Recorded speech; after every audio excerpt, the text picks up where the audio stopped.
This is 4 Network.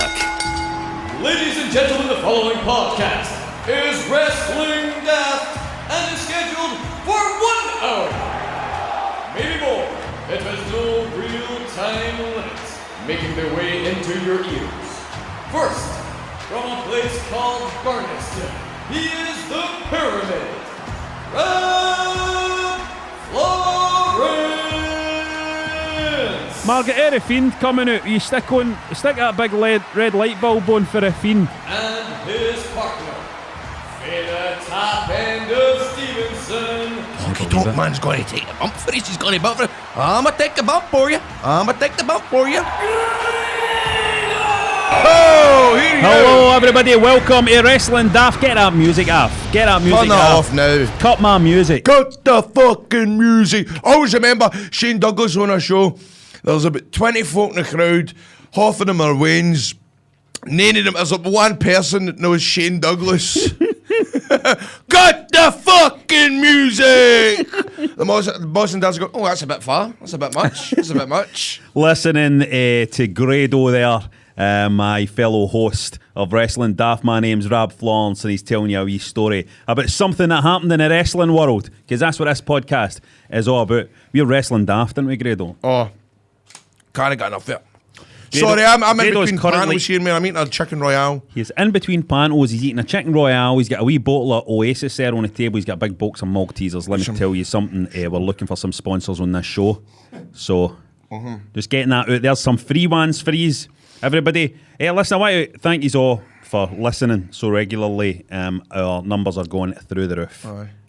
Our numbers are going through the roof. We are over like a rover in the podcast universe. The podcast universe is shaking and trembling. You know, people have been in touch. A few wrestlers have been in touch, actually. After last week, I was suggesting that Panto should be called like a wrestling match on the fly. Well, I didn't suggest that. I was just wondering. I just wasn't sure how the Panto world worked. I hadn't been smartened up yet about how Geppetto did that for me, thankfully, last week. Ian Skinner of the PBW Academy. Do you know who this is? No. He says, duck the line, throw the sweetie. He says, he's basically just doing the same jokes that you were doing last week. Can I tell you the most effed up dream I've had in a long time? I fell asleep on the couch. I was either hallucinating or it was a dream. But Mick Hucknall was sitting next to me. Simply Red. Mm-hmm. Mick Hucknall was sitting next to me, and he was basically asking me, Grado, see the panel? Do you just call it out there? Do you call it out in the fly? Or do you know the lines beforehand? I says, we know we've got the basic gist of the script, but sometimes we call it out there. And then I woke up, but it was so bizarre. Mick Hucknall was sitting in the chair, and he had his foot in the puffy, and he was talking to him about calling the fly and panel. Have you got a puffy in your living room? You actually, I thought it was only old aunties and grannies that had them. Oh, I can't go without a puffy, mate. Do you know just put your feet on the coffee table? Don't have a coffee table. Ah, there we go. Where do you put your coffee? On the ground. Oh my! I always spill it there. Do you have a couch? Aye, but it's fucked. There we go, guys. We're just a wee bit of interior design stuff there.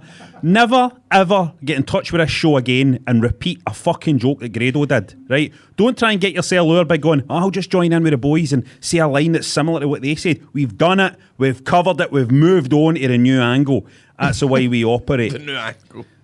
GPWA's Eli Bullock says, feed out stage left, sneak round into the he's behind you spot. He's fucking done it and all. He's repeating a pattern and all. Eli, listen, mate, you're not going to get anywhere in the wrestling world unless you find some fresh shit of your own. All right. Grant McIver for Source Wrestling. I'm blowing out my arse to the butter shit. Is this just a show for training? What's going on here? I'll cut you off. I don't know what's happening here, right? But let me, listen, listen. Yous guys, right, for yous wrestling companies, I'm very, very fucking worried about this. I'm very worried about the fact you're repeating patter, right? Don't do it. It's all right. You go ahead. I know you guys like to, lift moves for other wrestlers you like on the indie scene and all that. And you can steal that if you like. Don't lift your fucking jokes. I don't. Here, take a listen to folk. They'll not be booked. They will not. I'm kidding on. Blacklisted. We thought Grado imagined a wrestling event, by the way, last time that happened at the SECC with Lex Luger and Sting and Mick Hucknall in a triple threat match. But people have backed him up. Neil Gow says, I was at Retribution and all. Aye. Sat in the second row after they moved a bunch of folk due to the seat opposite the hard cam being empty. I just mind Luger getting ripped over the size of his belly. Did Luger have a big belly? Did he have a big derby? I thought he was looking alright at that point. He's a pale looking soul now. You seen him? Oh, have you seen Lex Luger now? But see, at the end of the day, but these cunts are getting old.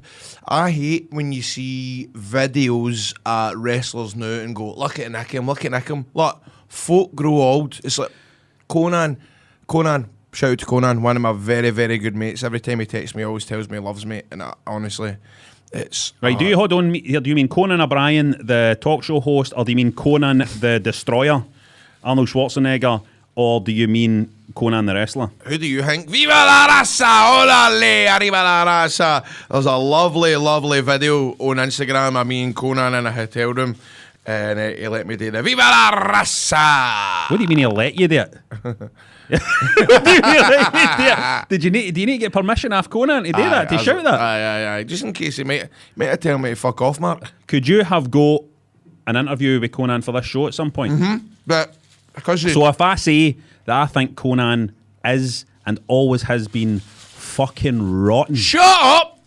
What? Shut up! No, seriously, a day. Conan's no rotten. I think he's rotten. But I always used to listen. See, I used to watch WCW by the way back in the days, and Conan used to come out. I used to be like, fucking hell, man, no Conan match. Listen, it's not all just about the wrestling, mate. He's got a great promo, and he's good. He was the manager for the boys that are on AEW now. What do you call them? They wear their dungarees, they look like fucking painters. The Young Bucks. No. Private party. No. Best friend. Fuck off. Come on. They were in LAX. All right. They all look like painters. They do look like painters. You don't. Conan. Fucking no, mate. I don't want Conan on this show. Only good wrestlers on this show. Message him now, right? Don't fucking voice message him. I am. I'll tell him I don't need his permission to shout Viva la Raza. Fucking phone him now and I'll shout Viva la Raza down the fucking phone at him. What time is it Mexico? Because the last message he sent me was, love you, my bro, have fun. Hold on. Have fun doing what? Conan, it's Grado here. I'm just filming my Wrestling Daft podcast, my man. And we were Actually talking about you. Yeah. And I just want to say, Conan, I miss you to bits. I love you. I remember me, you, GB, Abyss. We had the best times of our life. And I'm just reaching out. Please come on the show, Conan. We love you here. Would love for you to come on our podcast. It's no one of the dingy podcasts, big man, where we're sitting in fucking, eating Maltesers. Somebody's basement. Conan, I miss you, man. And orale, arriba la raza. I miss you, brother. Love you. Better replies. Bet you replies. Right, okay. We'll let you know by the end of the show whether Conan has replied to that. If Conan, I've never seen a show that Conan hasn't managed to get himself onto, so I imagine he will reply. Another one here on meeting wrestlers in strange places. Nicky Shannon met Kevin Owens coming off the Transformers ride at Universal in Florida. He likes his roller coasters, doesn't he? He does. A lot of wrestlers like roller coasters. He loves roller coasters. What is that about? Why do wrestlers like roller coasters? Is it because wrestlers just like that, adrenaline junkies? Could something to do with that maybe? I love the Pepsi Max down in Blackpool. When was the last time you were in Blackpool? Oh, it was a long time ago. I was in Blackpool. I would love to go back to Blackpool. I love Good place Blackpool. to wrestle. In fact, actually, now as we come to the end of this year, I've finished wrestling. I would say my favourite show this year, maybe apart from some of the ICW ones, was the World of Sports show at the Blackpool Tower. Mate, that must have been special, mate. Rab, was it special? Oh, it was special. Was it in the Blackpool Tower ballroom? Where they did the final fucking for... beautiful one. Where they did the... What do you call it? Strictly Come Dancing. The lights, I'm telling you, it's phenomenal. And, history as well. History. Honestly, superb. Because where was it? Where was in Blackpool where the wrestling used to always happen? Was it the... Was it not in the ballroom? No, not the ballroom, the Winter Gardens or Winter something? Gardens, Winter NXT Gardens, run there. Aye. But that has not got a look in compared to the big ballroom. The ballroom in Blackpool Tower is beautiful. Moving on. So after a conversation about Kid Fight selling Rey Mysterio masks at a show Rey Mysterio was on, Gary Henderson, thanks for listening, Gary, has tweeted. I like Gary. He's tweeted saying the first show that he ever MC'd for him, right? Mm-hmm. For Kid Fight, no, for Rey Mysterio. The last word he said before I walked through the curtain was, "Good luck, mind and plug the merch." That's Kid Fight for you. That's Kid Fight. Great guy, by the way. Kid Do you know, fight. he just to cut you off, he done a best man speech last week, and he still managed to get his fucking foam finger in it. A foam hanger. Because he says his go home in the speech was, he said to Graham Mackay's new wife, and look, we're here for you, and if you ever need a hand, and pull out a fucking foam finger. Well, even as a best man speech, he's still trying to plug his foam finger merch. Beautiful, beautiful. So remember, you can get in touch with us by hitting us up on Twitter at Wrestling Daft, on Instagram at Wrestling Daft Podcast, and of course, just Wrestling Daft on Facebook. Coming up on today's show, we're going to be speaking to Dev Grimason. Now, Dev, formerly of a band called Psychedelic, who I actually gigged with back in the mid-2000s. Talented guy. He made a lot of songs for ICW. He provided songs for Ring of Honor. He's provided songs for 5-Star Wrestling that were about last year. When I turned heel, he was behind making me some music. But he also does DJing at the garage. And it's funny, you know, because after ICW shows, he'll DJ and he'll put on some songs. And it's funny, he told me one time, you know, he'll get folk coming up to him going, mate, can you put on Christian Cage's 7th TNA song? Can we get that on next? I'm sure he's got plenty of stories about that, but he's a talented guy.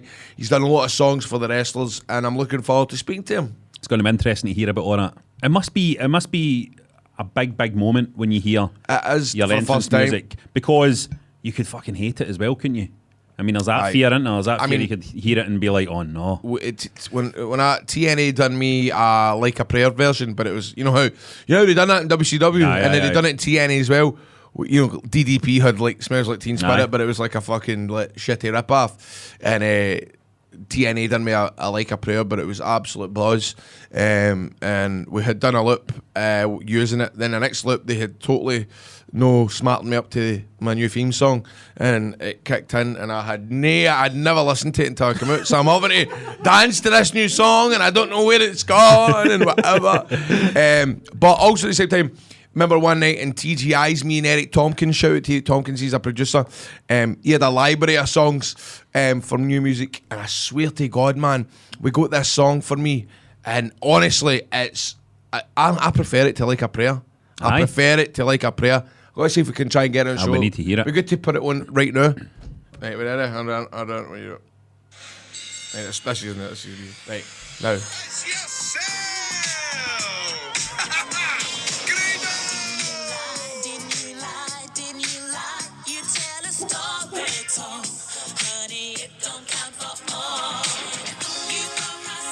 How good's this? What the? Wait there. Take it out. Listen.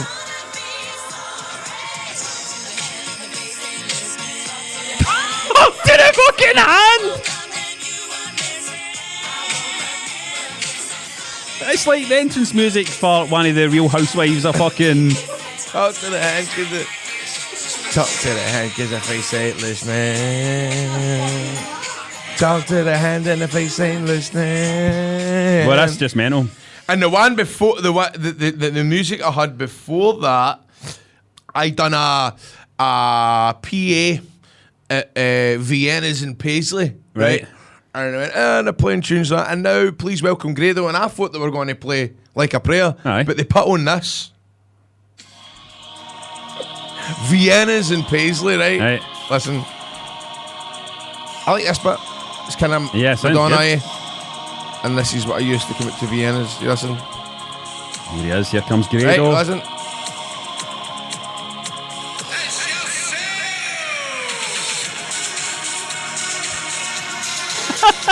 I like that. I actually like that, mate. That's good, man, isn't it? I actually like that one. There you have it. You should start using it. I'd love to be able to use it, but... It's yourself!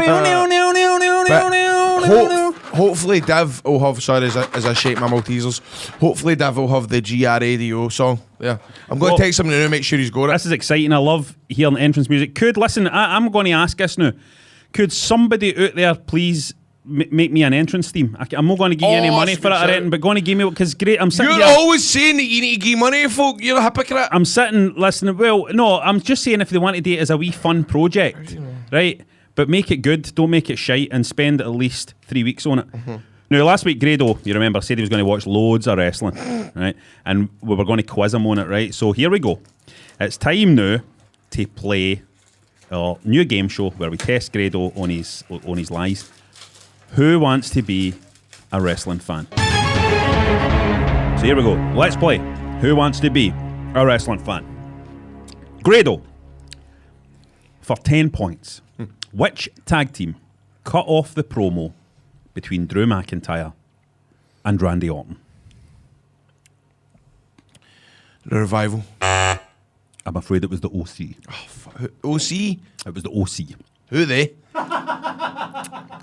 Right, what former women's champ returned to save Nikki Cross from a beatdown on SmackDown? Nikki Cross, who of course you know well personally. Charlotte Church. No, Charlotte Church. Church! Charlotte Church!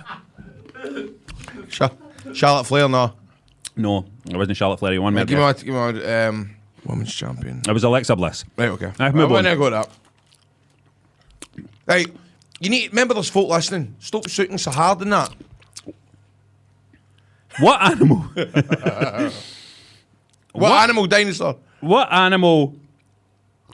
Ah, come on! How does a guy eat his Maltesers and drink his tea and do a quiz at the same time? I'm the biggest hypocrite ever. What animal did Jack Hager or Hager Hager. or Hager? Hager. Jack Hager. Jack Hager Right. trying to bring to the ring for Jericho's celebration on AEW last week? A dog. It was a goat. Fuck. Who is the current Raw Tag Team Champions? Gives a clue. You've said it already. The Viking Raiders. No, Charlotte Church. Bastard. Was it Viking Raiders? Viking Raiders. Which former WWE Intercontinental Champion is returning to WWE? Dolph Ziggler. John Morrison. No. Bastard. Is he definitely coming back? Aye. Aye, Good signed. for John. I'm going to send him a wee message. Oh, now. send him a wee message. Good for you, John. John, it's Grado here, mate. Just heard that you're coming back to the WWE, mate. Well deserved, big man, well deserved. Listen, I'm missing you. Hope you're well. I hope your movies are doing great. I've still yet to watch that film that you gave me, the DVD, but I'll get round to watching it. But it's good to see you. Viva la razza! Viva la razza. Good to see you're back, John. Boy, miss you. Bye-bye. Right, surely Conan or John Morrison is going to reply to one of them. Come Well, on. that's it. That's John Morrison back in WWE, which means we won't get an interview with him now either. So, Grado, there you go. You get 1 out of 5 right there. A very poor performance there. It's just a pity quizzes only fixed the way wrestling is, isn't it, Grado? How many questions is that? That's it. 5 questions. Sakes, I made a... Right, okay. It's not a quiz show we're doing here. It's a podcast, mate. Now, every week we want you to bury or put over something for the week of wrestling. Just explain what that means. You bury something in the wrestling sense, it just means like you're doing it down, you're doing it dirty, you're getting it under your heel. Whereas if you're putting it over, you're pushing it up, you're elevating it, you're putting a shine on it. So we have to go first, Grado. What do you want to put over this week? What has impressed you this week? What do you want to bury this week, Grado? I want to bury... I think it happened last week, but... It's all right. Just go for it. We'll take it, mate. I just feel the whole shit with... I know I'm late to the party, but I watched that Mauro Ronaldo documentary. You know, come on, he's on your team. You know, that's a guy that suffers from mental health. He's part of the team and he buries him on Twitter and he's still not taking a tweet down.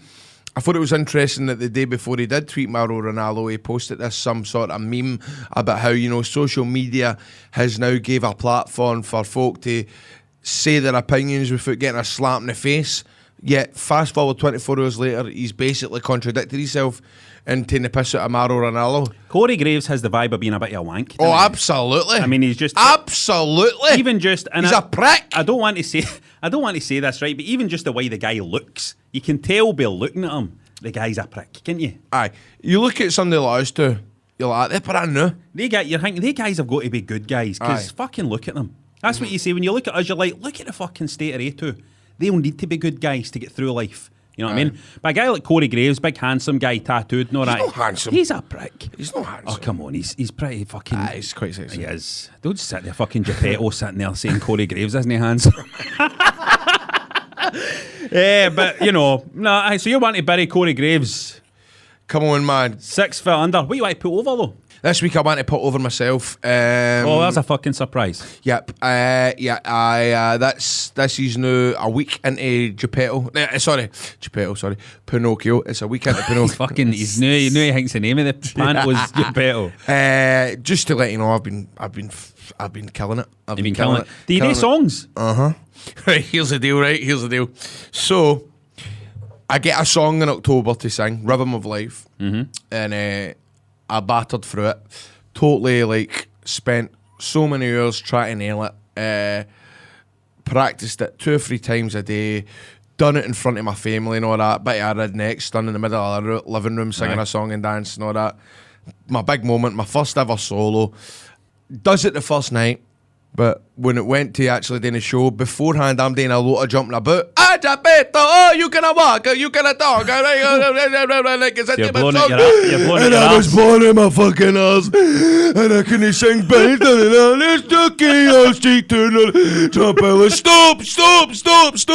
This is the fucking dress rehearsal. Yeah. I was like, look, I'm really going to need to calm down and, no do a lot of moving about because I am blowing out my farter. Anyway, so the big night comes. I've managed to work it out to save my breath for the song. Do the song for it as well. Turns up to the panto next day. It's been cut. Oh my God, really? I get cut. my big solo get cut. He's Been nice pressure for months. Well, listen, let me tell you this, right? This is why punters out there, they don't get it when they criticise your Britney Spears and they criticise your Madonna and all of that for miming on stage when they're doing these big shows. People don't understand that you get out of fucking breath doing the shows, doing the dance routines and stuff like that. And if you want to listen to Britney Spears like this, I would true. Aye, some folk would like that. But you don't want me here. No, I want to put over Keith Lee. He's a big boy. No, last week I put over Roman Reigns because I was like, look at how he put the shine on Keith Lee. This week I want to put over Keith Lee because here what we're watching now happen is a guy that people have woken up to, and now the company has they've woke up. They've seen him now, and there was a wee moment in the NXT show this week where Finn Balor's out there.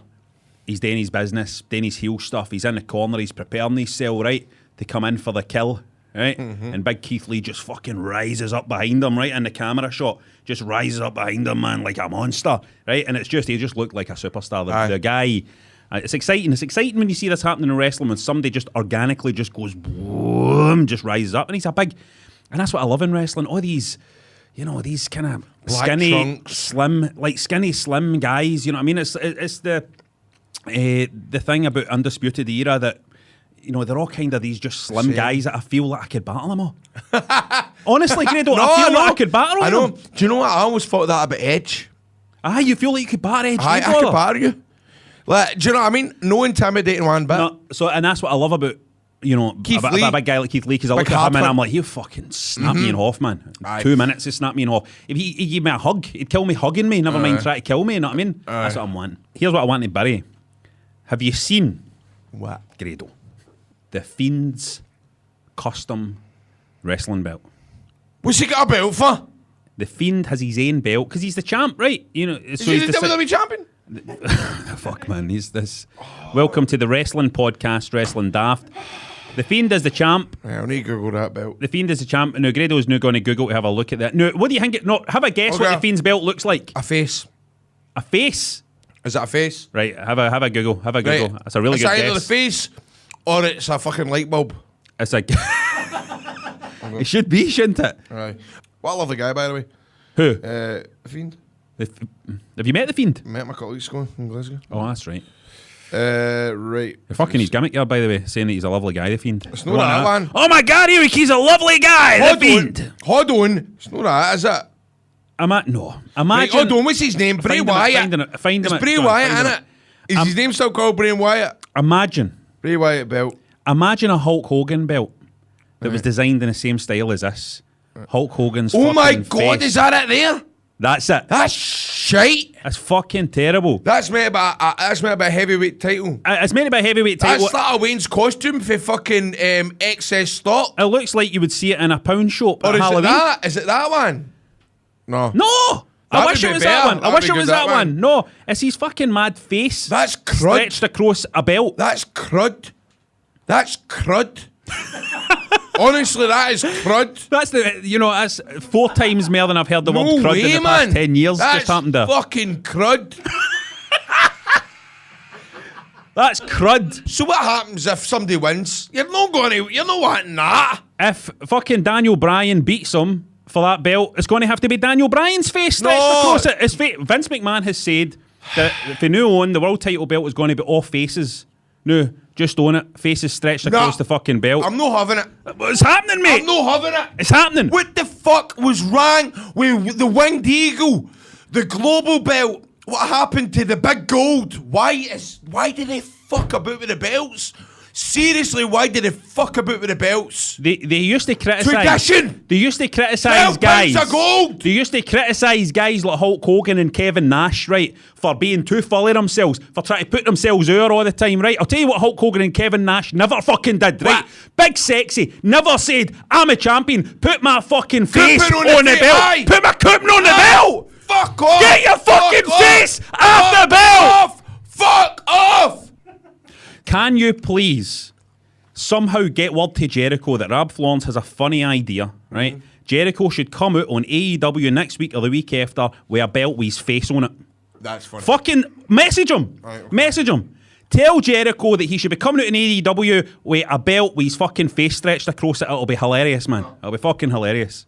I am so glad that there's another company out there that likes traditional wrestling stuff. Our traditional belt. What I have just witnessed there, that belt sickens me. Aye. That sickens me. That's not a heavyweight title. Yes, That's a mate. prop. Yes, mate. That's a prop. Yes, keep going. But don't get me wrong. My Big Grado's Family Wrestling Bash Company. I'll probably get my coupon on that belt, aye. Right, Chris Burnett. Or Chris Burnett. Burnett. Chris Berriott, his name should be. His name should be fucking Chris Berriott, because we hear what he's saying. He wants to bury whatever Awesome Kong and Brandy Rhodes are trying to do. It's not landing. It's not landing. I like that. It's as if he's working in marketing, kind of. It's just not landing, guys. Guys, you know, it's just not landing. it's It's just just not whatever landing. that We is. gotta go on. The Awesome Kong and Brandy Rhodes. It's just not So- landing with the demographic, guys. He wants to put over, however, Joey Janela's match with John Moxley. Both came out looking professional and strong. Great match. AEW only again, I'm afraid. That's fine, Chris, because AEW, you know, they've had a great year. I need to hold on. I need to. Awesome Kong.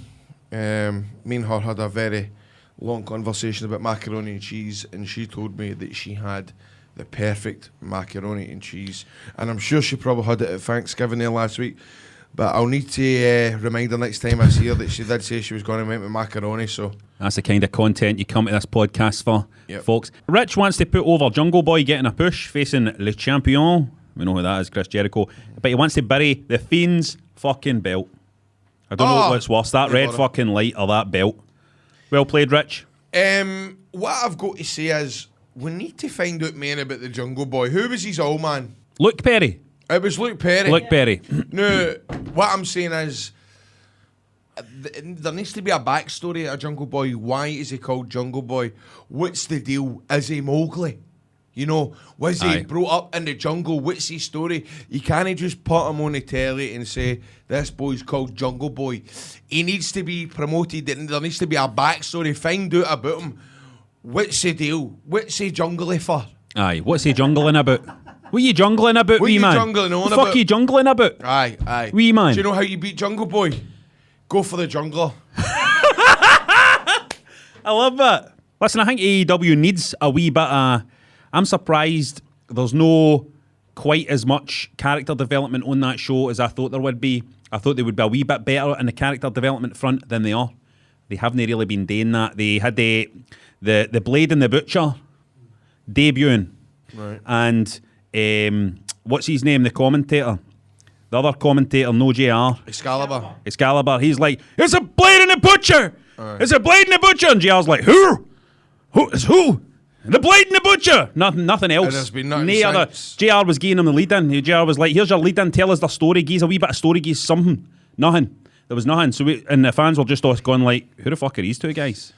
Well, that's what I'm saying. There's no enough information on these characters. It's like Adam Cole. What do you call her? What do you call Adam Cole's girlfriend that's in AEW? Dr. Britt Baker. Right. She's a dentist. Why are we no, explaining more? Let's find out more about. Do you know?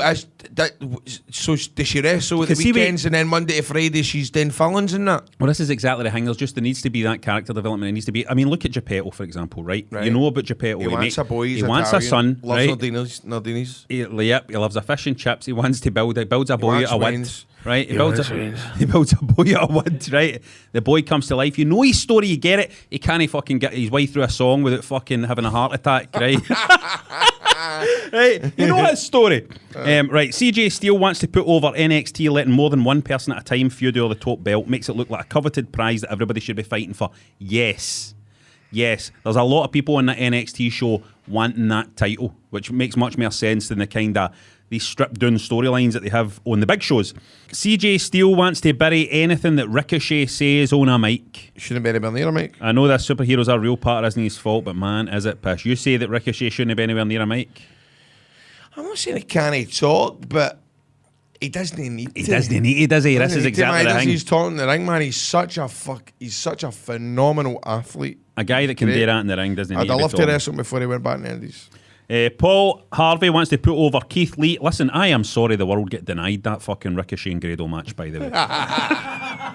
Well, that's one time I done a Vine with him. I says, Ricochet, what's your favourite match? And he went, me and you ain't wrestled yet. Oh, that's nice, isn't it? It was nice. That's nice. For God's sake, don't get him off the mic. Paul Harvey wants to bury CM Punk not appearing on backstage because Rollins was on, unless they're building to something else. Oh, right. Is there Rollins was on it, so, they're keeping them apart. I don't know. They're trying to... I'm really glad that Seth Rollins is heading back in the heel direction. I enjoy him as a wee whiny heel. I enjoy him, you know what I mean? Did you catch the Sting and Seth Rollins documentary that was on the WWE Network? No. That was good. What a lovely guy Sting is. Loves Jesus. You love this Stinger, didn't you? Oh, like, woo! Stinger's man. You love everybody that loves Jesus, didn't you? Do you love the Pope? Aye. Farm Cat wants to put over how good... Right. I need to... I'm going to... Listen, Farm Cat, you're going to win Listener of the Week here, I've got a feeling. He wants to put over how good the natural Dustin Rhodes actually is at 50 years old. Aye. How good is Dustin Rhodes? That promo where he basically put all his Goldust clobber in a case. Mm-hmm. Love that. But Goldust is so underrated. Oh, underrated. absolutely. He's so slick in the ring. Perfect. Yeah. And that clip. Keeping up with guys that are fucking 30 years younger than him. Aye. So very good there, Farm Cat. And he wants to bury the fact that Big Drew McIntyre still hasn't been given the big belt in WWE. Oh, it'll come. It's going to come. It's going to come. Don't you worry about it. I had a dream that I was sitting on my couch and Vince McMahon was sitting there on my puffy and he says to me, Big Drew is getting that belt soon. Kurt Cooper put over Jericho calling out former Kilmarnock boss Kenny Shields. Listen to this. This happened in AEW last night. Listen to this. There we go. Moxley, Michael Nakazawa, Kenny Omega, Kenny Ortega, Kenny Shields, Kenny Chesney, Kenny from South Park, Moxley. What? Where's the beef between Kenny Shields and Jericho? I missed that one. What, is Jericho a big Kelly man? I don't know. I don't know what's going on there. Bloody Jericho, what a guy. He wants to bury all chat of AEW versus NXT TV ratings. Just let both shows do their thing without hoping one or the other goes out of business. Absolutely. Ratings Just enjoy it. do not matter. Ratings do not matter. Coach Bombay, it says he wants to bury the stolen pop of John Morrison showing up as a surprise to Raw SmackDown. A shitty muted return like Punk's was. This is a new thing here we're seeing. The WWE just basically announced we've signed. Wait, hold on. John So he Morrison. never debuted in front of a crowd? No, I was just... This is bollocks. This is bollocks. What? He never. No, he's just. So he just walked out in front of a panel. It just got Mate. no. He's not even walked out. It was like a tweet. It was Listen. like a fucking Instagram update. Listen. It was like, we have signed this guy. That was it. Wrestling isn't a match of the day, right? I'm sick fed up of these promos where wrestlers are talking as if they've just had a FITBA match. You know what I mean? Aye. And they talk to the interviewer, blasé. You know, it was a good one. Where's the characters? Give us a promo. Give us a bit of character. Imagine it's wrestling. Imagine John Morrison had just popped up and fucking booted Seth Rollins right in the dish on the end of Raw. Do that. That's what should have happened, right? Do that. That's what should have happened. And Coach Bombay also wants to put over Keith Lee in general. The lad's a belter. The lad is a belter. So anyway, thanks very much for burying and putting over people. It's great. It's a great way to have an insight into the business that we all love. It's a great way to discuss the business. So thanks. Keep them coming. We love hearing your input. Keep it coming. Well, just in time for Christmas, we have just launched our own merch. Kid Fight will be very proud of us. We're launching our merch. That means you can now own a little piece of Wrestling Daft yourself. All you need to do is head to shop.spreadshirt.co.uk/Wrestling Daft. No backslashes. Don't worry, we will stick the link on Twitter and Facebook as well. All you have to do is click it then, right? Your granny can click it. Right now, you can pick up a Margaret, there's a fiend t-shirt. Beautiful t-shirt. And we'll get lots more to come. You know, basically we're just going to be, anytime we say something funny on this show, it's going to come into a t-shirt. That's basically how it works. We're basically bumping Conrad Thompson and Bruce Pritchard. No, that's what it is. That's basically how it works. Fuck it, let's steal that idea. You can get yours for 20 quid, but as it's Christmas right now, we are giving you 15% off.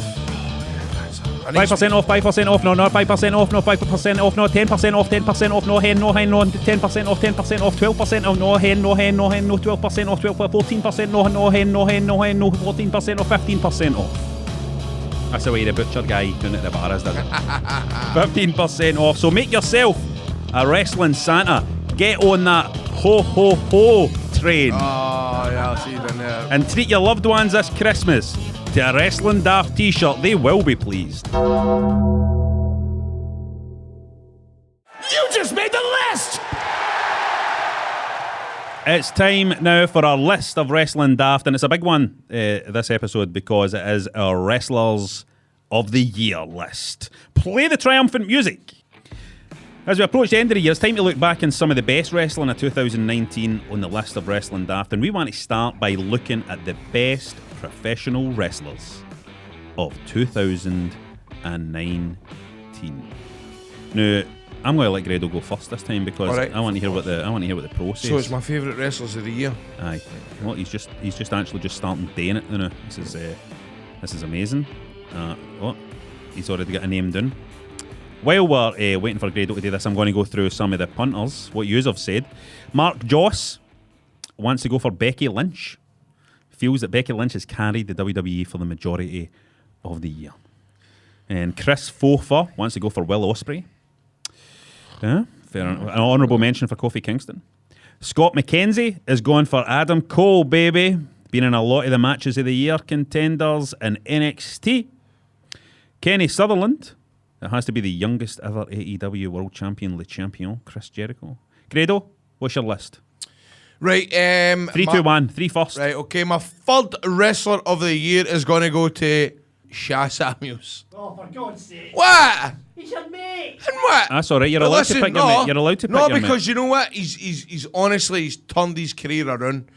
He's been hitting the gym solid. Honourable mention to Jack Jester. Best UK tag team, the Kinky Party. Yep. Love Sha. He is my best pal, so I'll probably get a wee bit of favouritism there. Is it nepotism? Favouritism? But honestly, as a villain in the UK scene, you're not going to get any better. He's just amazing. He can do the moonsault to the outside. Second wrestler of the year, I'm going for Noam Dar. Do you know Noam at all? I know him vaguely well. Stand out for me in NXT UK. He came back. He wrestled at ICW. He's nailed it on 205 Live earlier on in the year. He's had some terrific matches, and he's done Scotland proud. Noam is brilliant. No, it was Brilliant brilliant. One of the best matches I ever saw live, and you promoted it, Rab, was at the Oran Moor with the late Lionheart versus Norman Noam Dar. Lionheart's That match was brilliant. an amazing match. Why you never go to that film professionally, I'll never ever know. It's in your memory now, innit? As a glorious moment. True. It's in your memory as a glorious moment. Wrestler of the Year, I'm going to go for Grado. And a great match with Sha Samuels in the World of Sport Tour. Also had a tremendous match with Ravy Davey at Shug's House Party. Had a fucking amazing match at Grado's Big Family Wrestling Bash. He is good. Against Jack Jester. Just really this year he's just been standout in all the companies that he's been on. So I'm going to go for Grado. He is good. I can't argue it. Honourable mentions to Jericho. And Goldust. Very nice. Well, that leads very nicely onto my list, because my number 3, Dustin Rhodes. Whoa! What the hell was that? Flipping senton off the apron. Wow. The old timers pulled them all out here. That's not in his regular playbook, or as the dad would say, in his repetenda. Whoa! Bulldog, face first. And the crowd chanting, you still got it. Oh, go. As my number 3, because that guy has been so good for so long, and this year that was a very high-profile match for that guy. That was a very high-profile match for that guy. There was a lot riding on that match as well. He had his brother in it, his brother who is a figurehead of this new company. That match had to be something special, and my God, that match was something special. Great babyface, Cody Rhodes. A match of the year, I think, maybe, that match. You know what I mean? would say. But we might be talking about that in a future episode, so we need to properly look at our research. But it could be, it's a contender. So that's my number 3, Dustin Rhodes. He's still, my God, he's still got it. And still got it better than Mace out there. My number 2 is a wrestler of the year who I think a lot of people have forgotten about, because this wrestler is no longer in the ring, certainly, and for for half the year wasn't he in the ring. But my number 2 wrestler of the year is Ronda Rousey. Ronda Rousey back into the matchup. Kick right to the face of Becky as she takes out Charlotte. And now, perhaps looking for the armbar. Becky trying to block. Thus far, to this point, Ronda Rousey has dominated the entire time she's been in the ring. Now it's a double team. Lynch and Flair working together out of necessity. Now, the reason why I went for Ronda is because everybody... It was interesting seeing the story play out, because people almost expected her to be shite. And people had set themselves ready to criticise her. And she came in and she was a fucking natural. She picked it up so fast. She was a natural. Her matches were great. And I think the women's scene hasn't been as good since she stopped. The women's scene, gave up? She elevated it. She's away to have a family now. She elevated the scene, and then she left. And I think her matches were fantastic. She wasn't the strongest on the mic, but that was never her strongest point. She was decent on the mic. But my God, she made her matches look legitimate. She looked like she could genuinely crush people. She looked strong. She looked confident in the ring. Her matches were great. And as Jericho said in the first episode, she was great, and she surprised everybody. And she main evented a WrestleMania. You know what I mean? And I just think the women's scene is not quite as good without her. You know what I mean? In there. So Ronda Rousey is my number 2 of the year. And my number 1, my wrestler of the year, is Chris Jericho.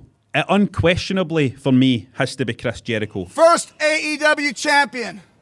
And the whole city of Chicago, the loudest city in the world, renowned for being the best wrestling crowd in the world. Everyone's silent. No one knows what to say, because Chris Jericho's the first AEW champion. Look at this, a whole other round. All you guys can stand in the back of the line. There is only one wrestler this year, as far as I'm concerned, that I've heard the mainstream talk about, that the mainstream has picked up on, the mainstream has been banging on about. I've seen people that aren't into wrestling talking about Chris Jericho, you know what I mean? He has taken his platform there at AEW, and he has elevated his performance, the company's performance, the people around him's performance. He's helped to make stars out of all these young guys that are standing around him. he's been as funny as he's ever been. You know, hilarious. As funny as he's ever been. And Chris Jericho is this. He is the quintessential Oh, for fuck's sake. veteran pro wrestler in that he's in there. He's got that belt on him. With a company like AEW, there was always the chance that fans out there might go, we don't want the belt on this older wrestler. You know what I mean? We don't want the belt on this ex-WWE guy. You know what I mean? But Jericho won everybody over because he's legitimately great in the ring, and also because his character, his reinvention this year has been second to none, man. His reinvention, this is maybe the most I've enjoyed Jericho in his whole career. Yep. You know what I mean? And at this stage in his career, I think it's just an incredible thing. I'm not just saying that because he's came on the show and as a friend of the show. Like, genuinely, I think he's had an amazing year. He's so switched on, and he's somebody that can transcend the wrestling universe with people who are not really wrestling fans. For example, I've showed Jericho to my missus, and she's a little bit of the bubbly. Yep. You know what? And if you can get somebody that can make a non-wrestling fan be interested in what's on the telly, then that always helps.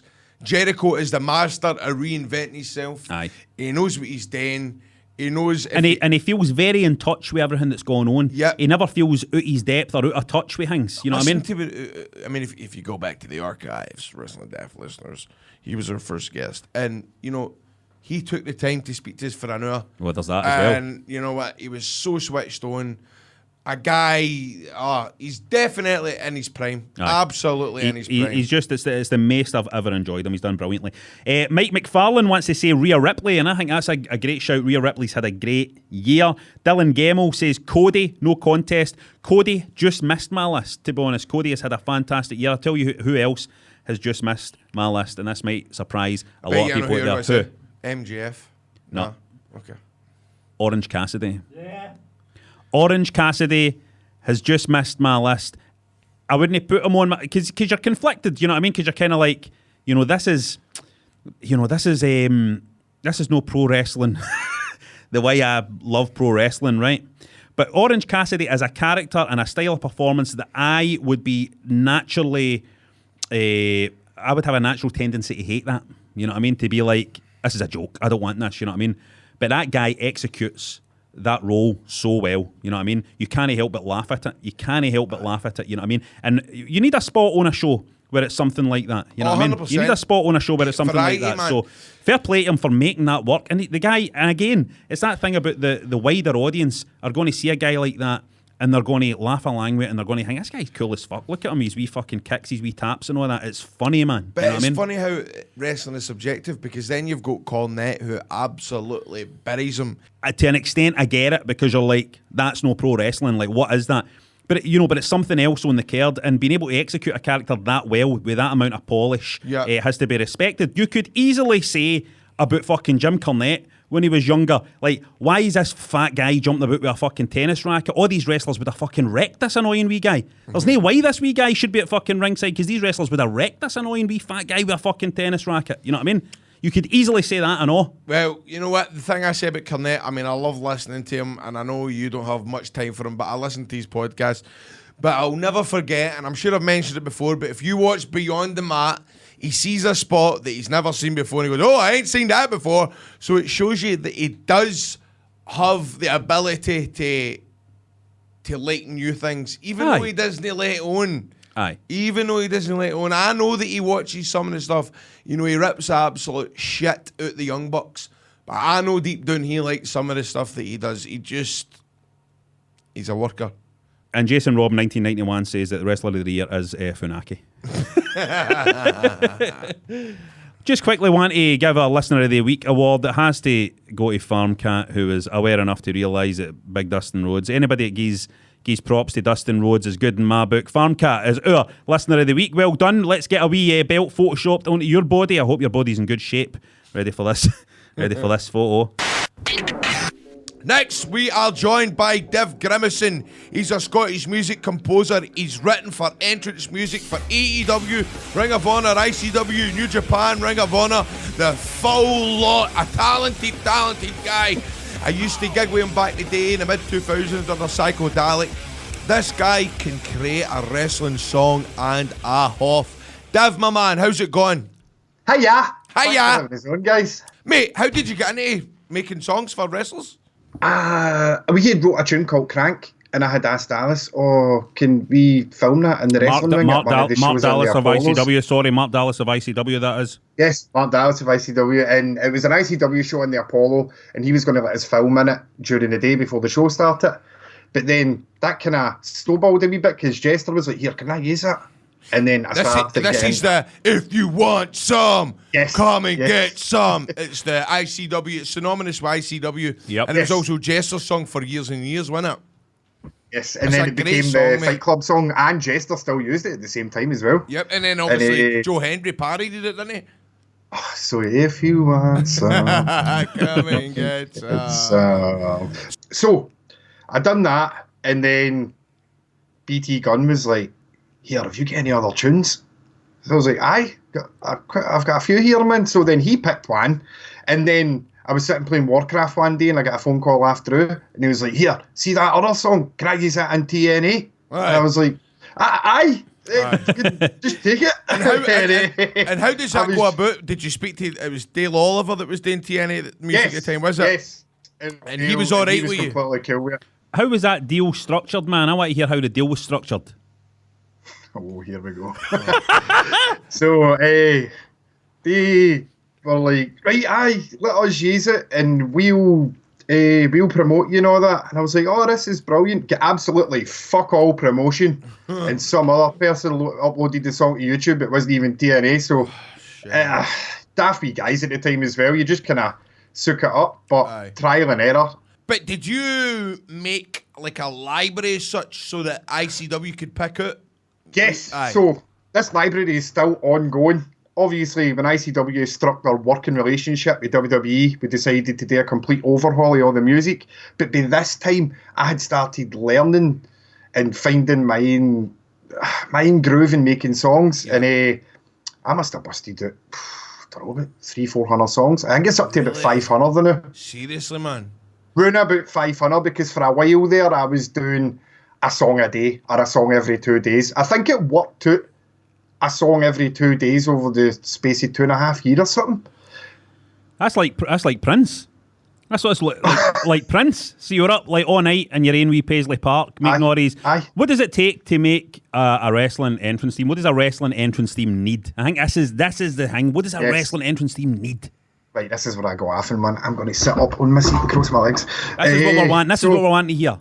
Aye. So first off, the sting at the start, no sting for WCW. Like the sting, it needs to be. You need to recognise it straight away. Otherwise, it's just a boring intro or a generic rock song. 1.mp3. You know what I mean? Like, aye. So you need as soon as that first note hits, you need to go. Oh, that's so. So by a sting, you mean it could be a wee bit of lyrics, or it could be anything, just some kind of identifiable wee hook right at the start. Aye. The like for me, the one I always reference is the glass shattering.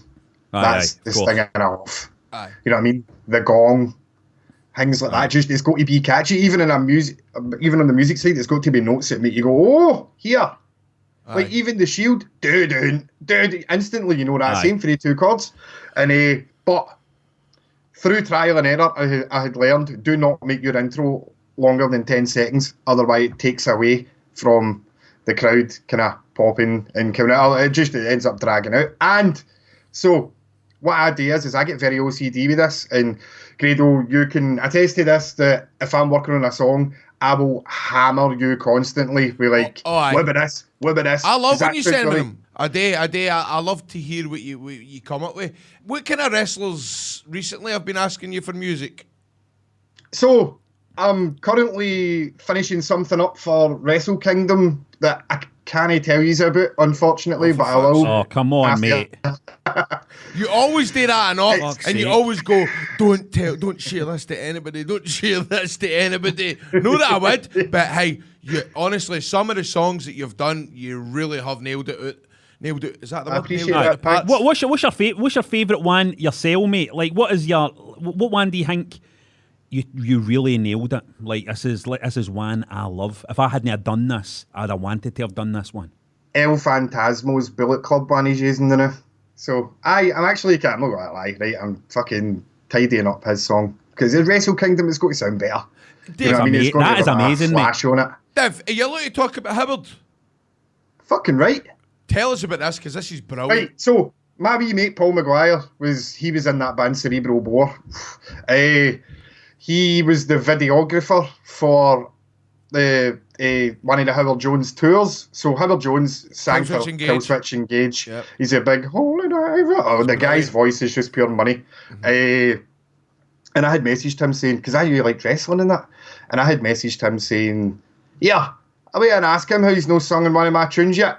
Like, just having a laugh, because I like to have a laugh. And he did. He went in and says to him, he went, him that does the songs, that, tell him I'll do it, aye. That was it. That was it. So Howard Jones has laid vocals for your songs? 3 so far. Brilliant. So we were going to do one tune. They ended up 2 tunes. They ended up me saying to him, here, why don't we do a tune for Rocky 4 and all? And then it ended up, 3 tunes in a cover so far, man. But it's sounding really cool. Like Kenny Omega, that's heard one of them, and he loves it. You've heard one. I've sent you one earlier on so that you could let the guys hear it. So just whenever you get a chance, look at it, I've sent you a 4-minute voice message. Mate, listen, did it see when you're doing the entrance music, is it specified who they want singing on it and all of that? Is that, or do you have a lot of freedom? I have a lot of freedom, but I try to give the talent freedom as well. Like, I don't do a tune and go, here's your song that you had no input in. I'm like, right, what do you want it to sound like? Mm-hmm. And then I'll watch a lot of their stuff, like see how this is what I was going to say earlier, but I have an Afrin one. Like, I try to look at their pacing. So I need to say, right, it takes them X amount of seconds to get to the ring. So that needs to be the verse. Did they walk around the ring? Did they go up the stairs? What did they do? Did they pander to the crowd? So I try to we know this. This is so cool, we know this. See, the chorus has to be when they hit the ring. Yep. Otherwise, it looks pure awkward. Otherwise, they're hanging about.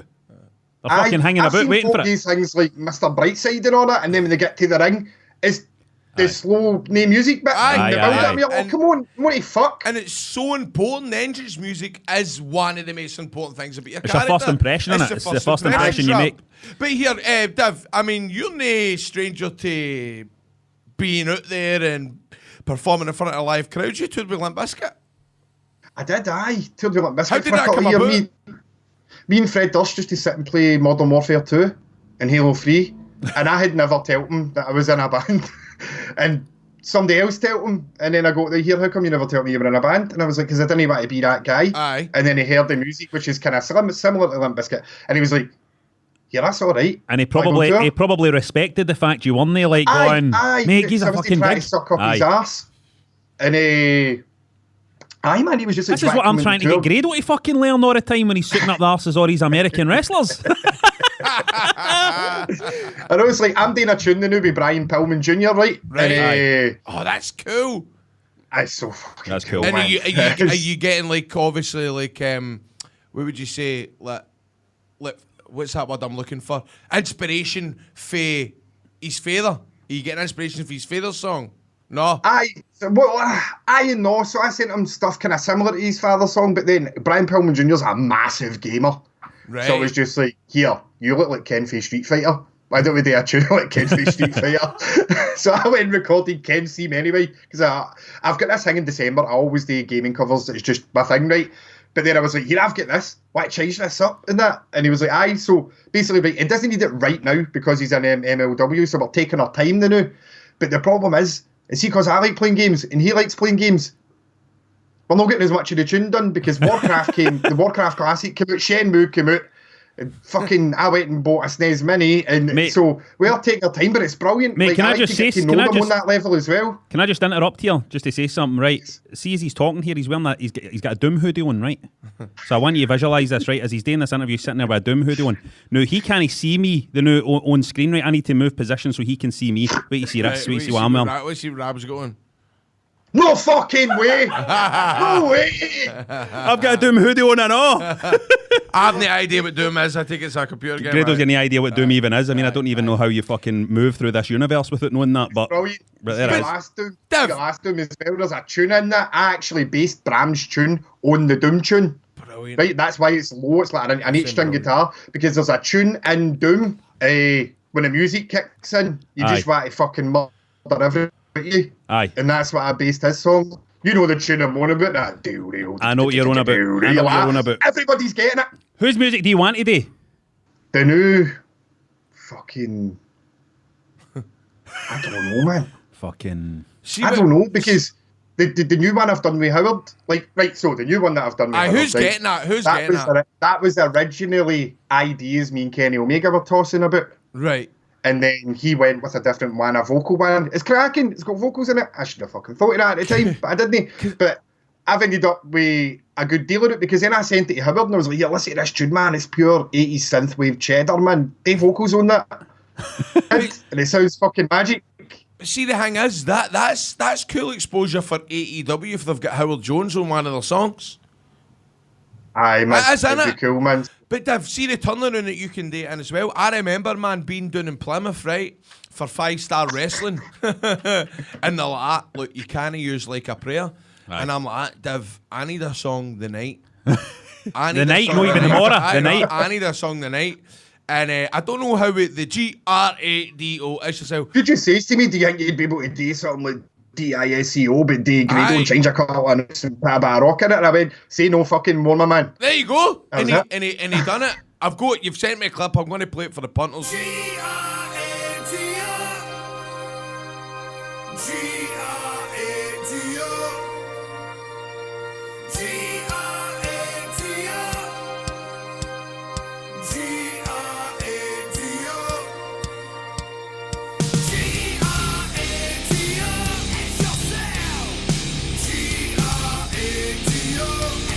But man, see what I want to ask you about, Devon, on it's a bit of a touchy subject, but you know, it was gutting when, you know, the whole relationship between WWE and ICW came about, because all that music that you had made for the boys and the fans became familiar, you know, they recognised the songs, and then instantly, straight away, boom, that's all taken away. That must have been a bit heartbreaking for you, man.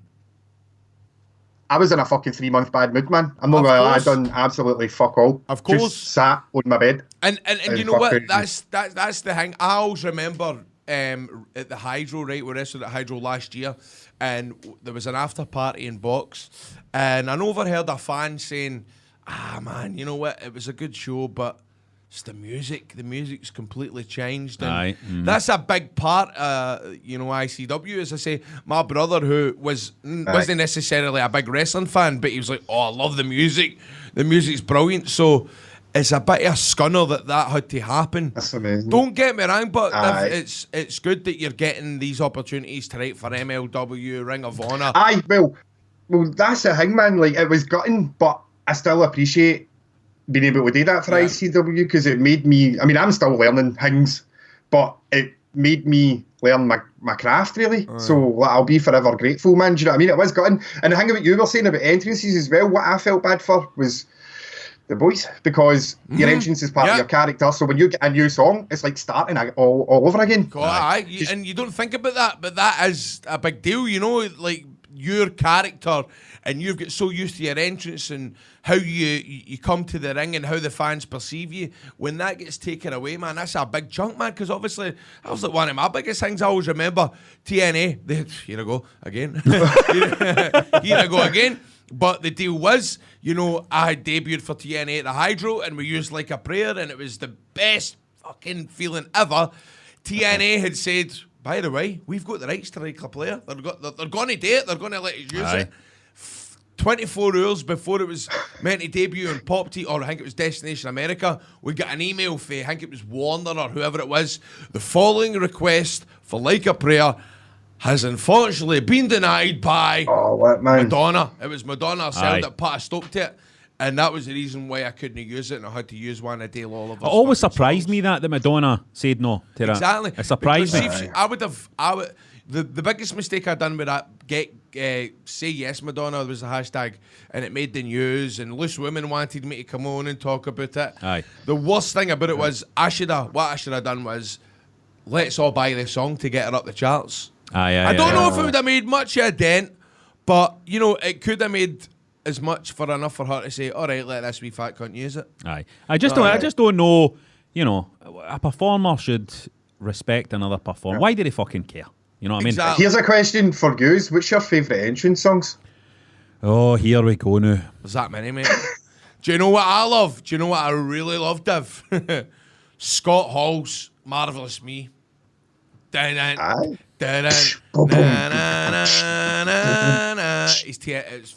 I love that. Tremendous. You love a lot of TNA themes, didn't Mate, you? this is pathetic. I don't You do. love a lot of TNA themes. The Four Horsemen theme for me is like. Aye. Do you know what I love? Do you know what I Beautiful, love? innit? It's beautiful. All right, I'll give you one that's no TNA. This is one that I really love. Lance Storm's WCW. Oh, aye. See who doesn't get enough credit, by the way? Jimmy Hart. See the amount of tunes he done, by the way? He done loads. Peter here, Dev, I was telling the story earlier on before you come on. You know, you do a lot of DJing after ICW shows. What's the most random request you've had for a punter for a song to put on, a wrestling song, and you think, for fuck's sake, mate? I was DJing in the Classic Grandman night and somebody come up and was just pure like, here mate, have you got the remix, what was it, the second remix of Christian Cage's Evanescence song? That's the one I said, that's the one I said. Without the vocals. And I was like, fuck off. I know. I'm just pure wit. Can you ever remember this, Rab? See, because you love Prince, right? Aye. Can you ever remember in WCW when Russo came in, they had Prince Iakea, and they changed him to the artist formerly known as Prince Iakea. I do remember that. Come out to Purple Rain, and within a week it was fucking gone, I was man. gone, I know. Was I it was really? shut down. I was shut down in a done? fucking heartbeat. It's surprising how many WCW songs, you know, go away with it for so long. Aye. You know what I mean? Like DDP's Nirvana, I've already said. WCW went over the score, man, with the rip-off tunes. But Bischoff, I remember Bischoff saying, look, the reason why ECW at some point was getting so popular, especially amongst the wrestling crowd, compared to WCW, was the songs, because they were just Paul using Heyman that music, the just didn't give a fuck. They didn't give a fuck. Yep. They What they done as well was they didn't play it through the mixer on the TV. They played it in the venue, so it fell under the background music in the venue. I didn't so know that. It's turned right up so you could hear it, but because it wasn't coming through the live feed, like through the actual mixing desk and all that, that's how they got away with not having to pay all the royalties. You can't get away with that nowadays. No. Can you fuck? So are you making a career out of it, Dev? Like, without being personal, you. Oh, that's all right. I love talking about it. So I did Jimmy Havoc's AEW man. That's a good song. Cheers, man. You sent me with that. The toms and all that. Again, with him, I was just like, what do you want this to sound like? I mean, don't get me wrong. There's a lot of wrestling fans.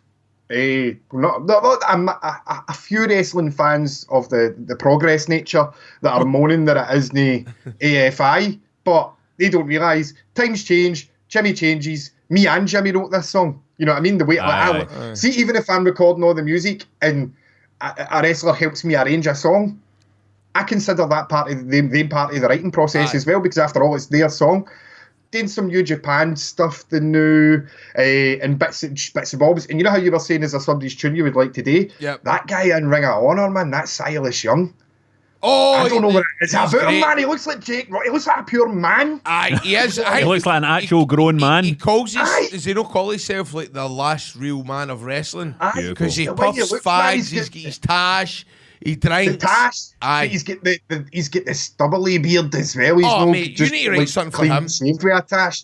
He looks like a pure man. Aye. You know what I mean? You need to write something for him, mate. I'd love to write something for him, man. He would get the fucking 80s, 90s treatment with that, man. Aye. Well, Dev, mate, that's time's up. But do you know what? It's brilliant to hear. We want to on this is cool. Yeah, on that show, we want to hear just about all aspects of the business. Well, and I think sometimes, Dev, mate, we need to get a wrestling Daft theme song. I mean, don't give the guy work. The guy's busy, man. Jealous of the one you've got the new. See that 80s one you've been using? That's good, isn't it? I know, I heard that and I went, fucking bastard, I wish I wrote that. It's good, isn't it? It's a good tune. It's a good tune. We need to get something. We need to get. But no, Rab, you want a song, didn't you? You want a song. Aye, we will need something, won't we? Aye. We But you know what? Cool. I think this is cool because you know what? Wrestling fans love to hear this shit. And I'm telling you, I'm sure fans are going to listen to this interview with Dev and go, that was pretty cool. Aye, because think about that. I mean, it's the things you don't think about, like, fucking, of course, you need to time how fast that guy walks down to the ring, what he does, what his stuff is. Oh, man. Aye. Brilliant.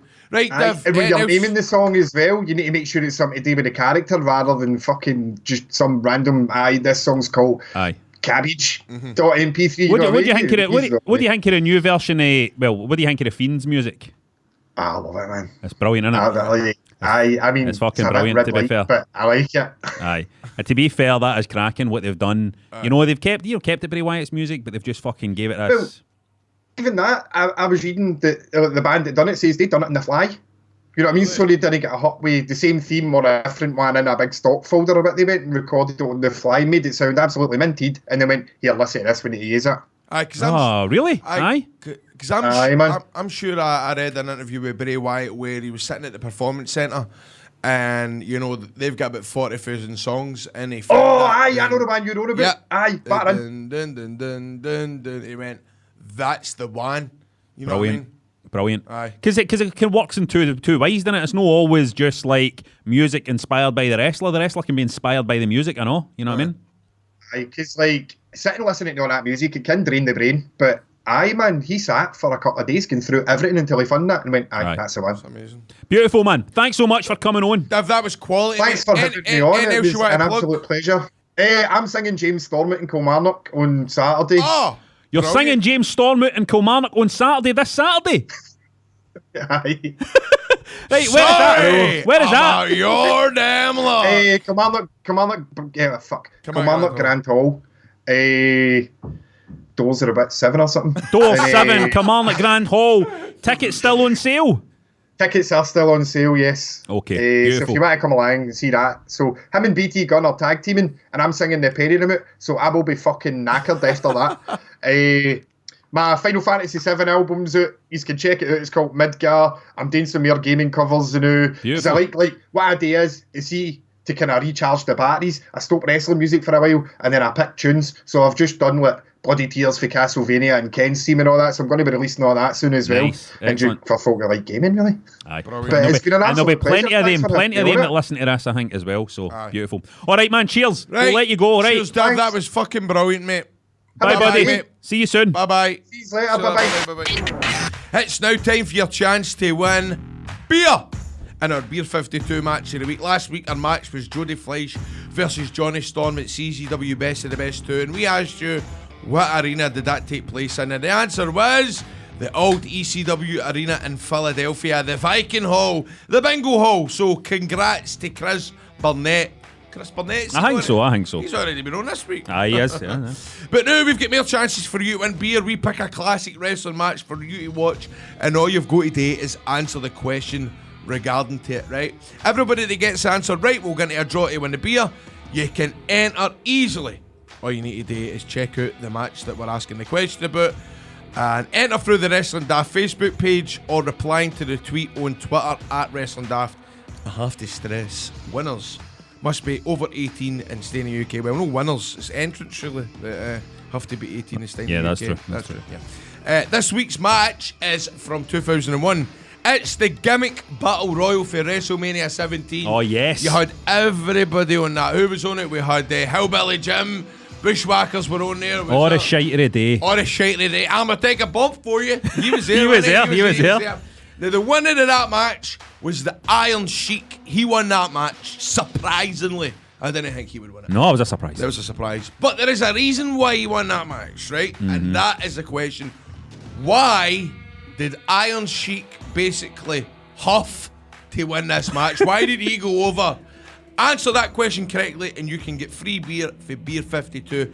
All you need to do is go to beer52.com/wrestling and we can sort you out with free beer. All you need to do is cover the $4.95 for the postage, and as you're a Wrestling Daft listener, we'll get you 2 extra free beers on your first box, so that's a total of 10. It's a monthly subscription service for beer, so you just go to beer52.com/ no backslashes. It's always a for it / wrestling to get your first case of 10 beers for free. So good luck to all entrants in that competition, which brings us on to the finale. Yeah, it's the finale. Just before we wrap this up though, Grado, I just need to quickly check how my WWE shares are going, right? Just opening up my app. And I'm not lying about this, by the way. I do actually have the shares. My thumbs, I can't open my app because my thumb is a bit sweaty. Hold on one sec. Move your ass, mate. Right, here it is. The World Wrestling Entertainment shares are down 23.22% since I bought them. So that's not great, but I'll tell you this about them. Let me have a wee check here. They are actually on the rise over this past month. The shares themselves have been rising this past month, so something's going on. I don't know if that's that fucking... belt. It might be that bulb, mate. It might be that red bulb that I've been complaining about. Margaret, get that red light bulb on, because this boy's shares are starting to fucking skyrocket here. Margaret, get that bulb on. By the way, you can get these Philips Hue bulbs now. You know what? You can tune them into your Alexa. Bulbs. I'm needing bulbs. I've got no fucking lights in my upstairs. Listen, get the Philips Hue ones and get an Alexa, and then you can go to your Alexa. Alexa, lights on. Alexa, lights off. 11. I'm hoping... Fuck, don't start that, mate. I'm hoping actually people are going to be listening to this in the living room so I can work their lights. Alexa, lights red. Alexa, who is Graham Stevely? Alexa, lights red. Alexa, bring in the Fiend. Alexa, thanks for listening to Wrestling Daft. We'll see you next time. Hey. Grado, it's yourself. Grado. Up the road! Oh, fuck. Good night. Up the road, that's yourself! This is 4 Network.